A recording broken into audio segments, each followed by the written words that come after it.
इंसानी हुकूक और जमहूरी इक़्तिदार के लिए जिद्दोजहद करने वाले शायान अली ने कहा है कि बोल न्यूज़ के को चेयरमैन शुएब शेख की गिरफ्तारी की पुरजोर मजम्मत करते हैं। मैं आने वाले दिनों में बरतानवी वज़ीर आज़म की रिहाइश 10 डाउनिंग स्ट्रीट जा रहा हूँ। वहाँ मैं पटिशन फाइल करूँगा। पाकिस्तान में इंसानी हुकूक और आज़ादी इज़हार राय की पामाली की जा रही है।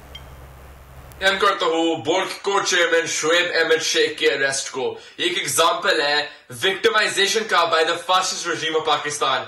आने वाले दिनों में मैं बरतानिया के prime minister office 10 Downing Street जा रहा हूँ और वहां मैं एक रिक्वेस्ट सबमिट करूंगा कि जो ह्यूमन राइट्स वायलेशन हो रही है पाकिस्तान में, जैसे जो अनलॉफुल अरेस्ट है, जैसे शुएब अहमद शेख का एग्जाम्पल हो गया, उसको फौरी तौर हाईलाइट किया जाए।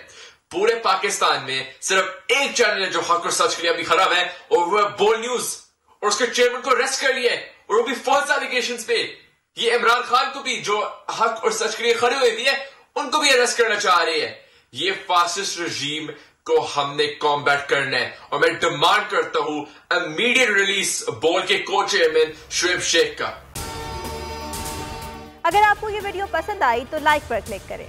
मैं आज शुएब शेख को खास तौर पर दाद देना चाहता कि ये है आज़ादी राय, आज़ादी सहाफत, ये उसकी जंग है।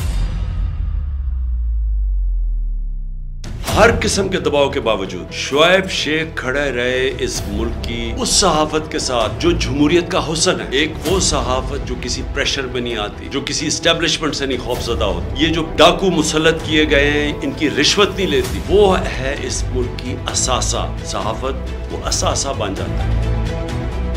सिर्फ शुएब शेख को आज जेल में इसलिए डाला है कि उसको ये कहा गया था कि इमरान खान और पीटीआई की कवरेज ना करें। मैं पाकिस्तानियों की तरफ से शुएब शेख आपको और बोल चैनल कहता हूँ, हम आपके साथ खड़े हैं और इंशाल्लाह आप सब्र करें। ये अंधेरा, ये जो अंधेरी रात है, ये ज्यादा तैयार नहीं है। मुझे नजर आ रहा है कि इंशाल्लाह अच्छा वक्त आने वाला है। सब्सक्राइब करें और बेल दबाएं ताकि कोई खबर रह न जाए।